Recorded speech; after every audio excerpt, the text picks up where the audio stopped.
Did Samsung really just kind of pull an Apple? I think it's time for us to take a look at this Samsung Galaxy Unpacked event 2018. Thanks for swinging on by to see Kyle the phone guy. I'm actually a bit surprised at how things played out, all things considered. Towards the end, there's some surprises that I really wasn't expecting, and I was kind of really glad for. I've been low-key kind of a fan of the Galaxy Note series for a while. I've never owned one, always kind of wanted to, but they've always done something that no other phone does. When I heard that there's going to be a 4,000 milliamp hour battery, all those rumors and leaks coming out, I decided to give Samsung my attention this year, my full attention, and I was not disappointed. And first things first is, I was really impressed. The event really reminded of something out of E3 or Apple's WWDC event. It was actually very well put together. You know, the lights, the spectacles, the presentation, it was really damn good overall. I cannot stress that enough. The presentation was good. The president DJ was a little low-key, but all things considered. Going on through the event, I was really glad to see that they stopped focusing on specs. They're doing, again, in Apple, stop focusing on specs and really just saying what this does that no other device can. They were stressing the three main things: the all-day battery, the storage, and then, of course, Samsung's now pushing that they have the fastest modems in their phone, which is a good thing, but not the most important thing in the world. So they kept reiterating that, as well as what this new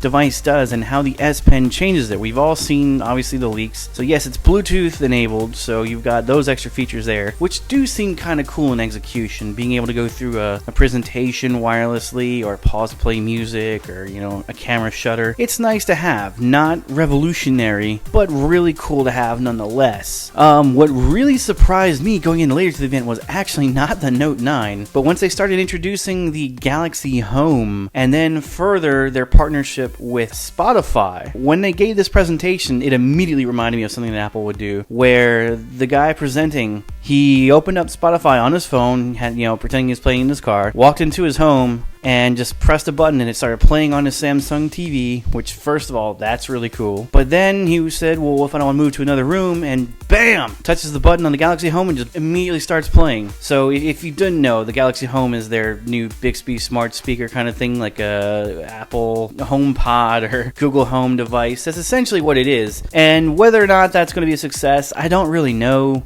Still too late in the game to really make a difference on that one. But just the fact that they're trying something along the lines of an Apple or Google, and they're actually doing it with Spotify. A lot of people use Spotify. That's going to get a lot of people interested, and a lot of people putting their eyes on this phone. I know a lot of people have written off the Galaxy Note 9 until now, but I know everyone in the tech world paying attention is probably thinking the same thing.